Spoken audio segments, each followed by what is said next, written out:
What is going on, brothers and sisters? Eric Rosen here, your internal strength coach, here to show you how to overcome your greatest challenges so you can shine your brightest light.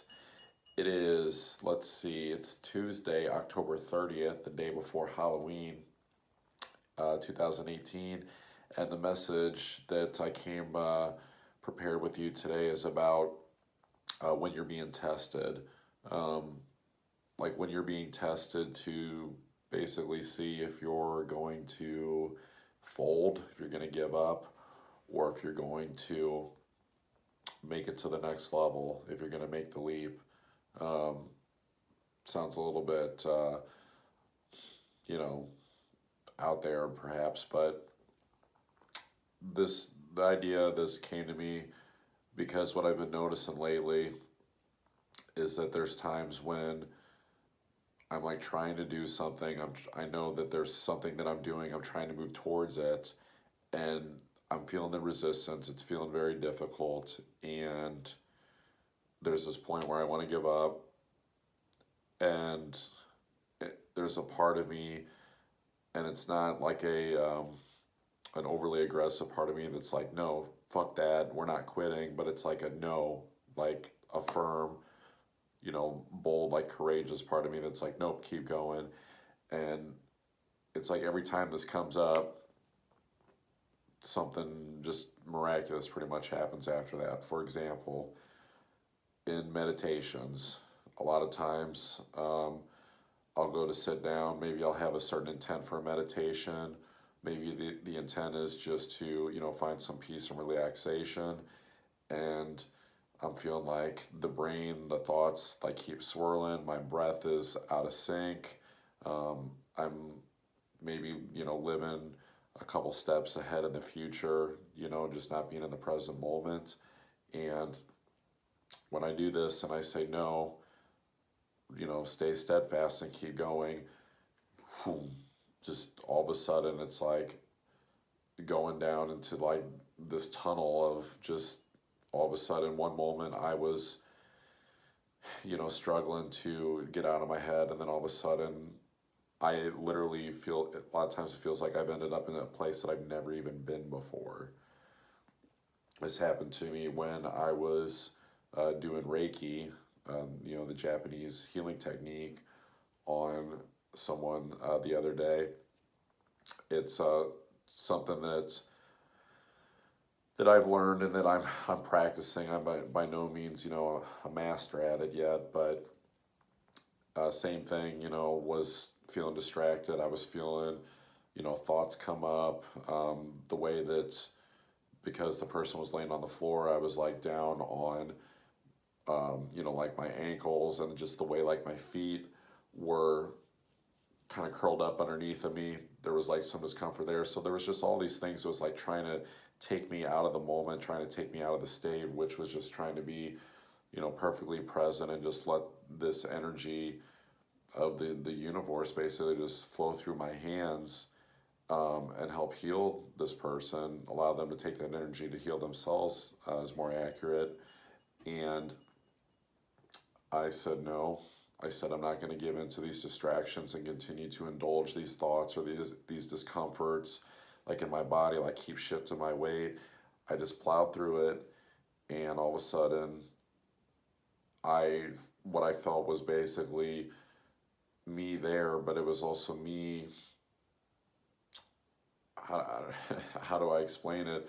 Almost in like this medicine man um, aspect of myself, if that makes sense. It's almost like it was myself, but it was almost like, you know,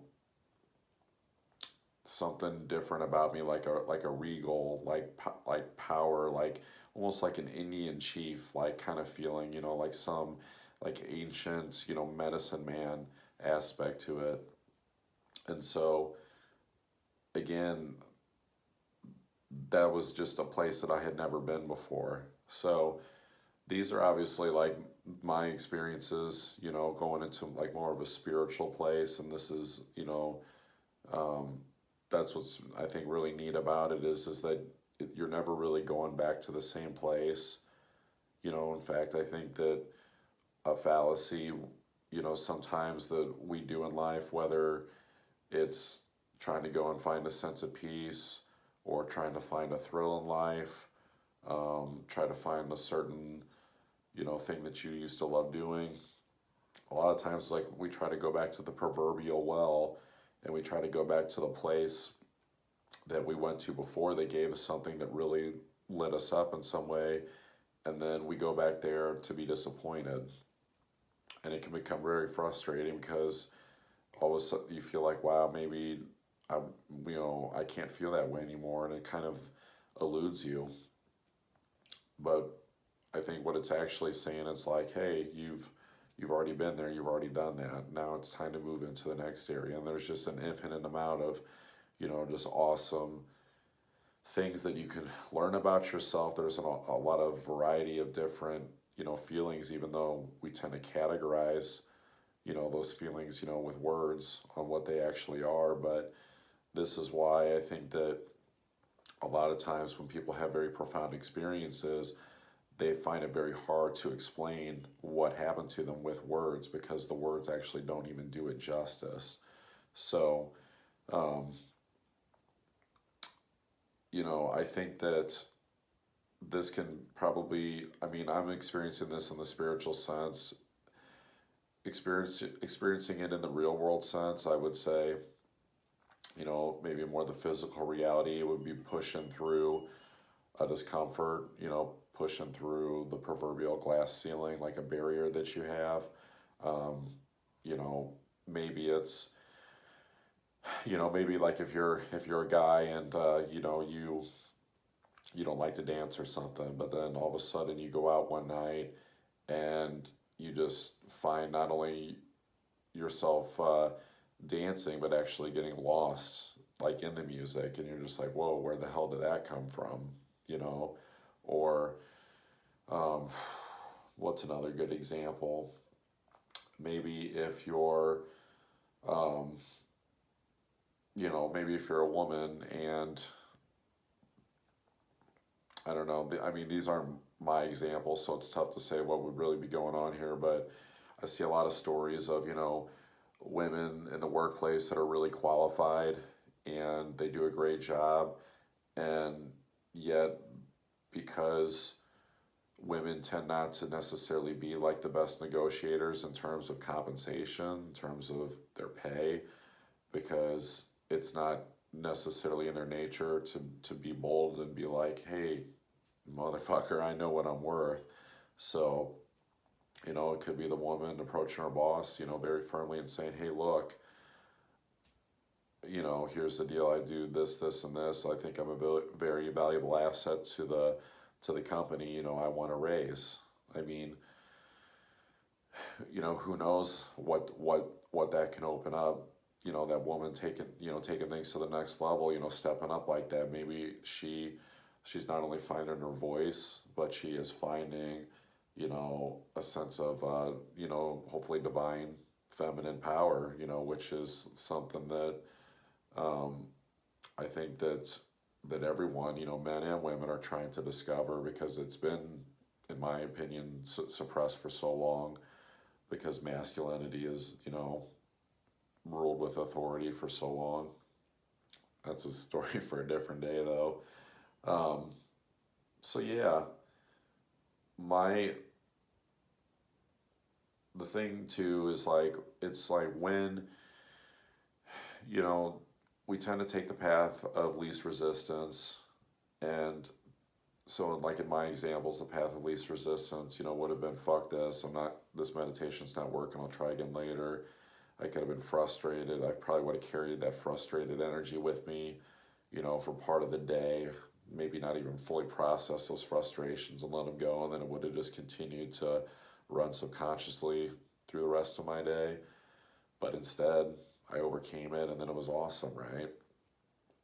Um, but you know, I there's so not choosing the path of least resistance, I think, is important.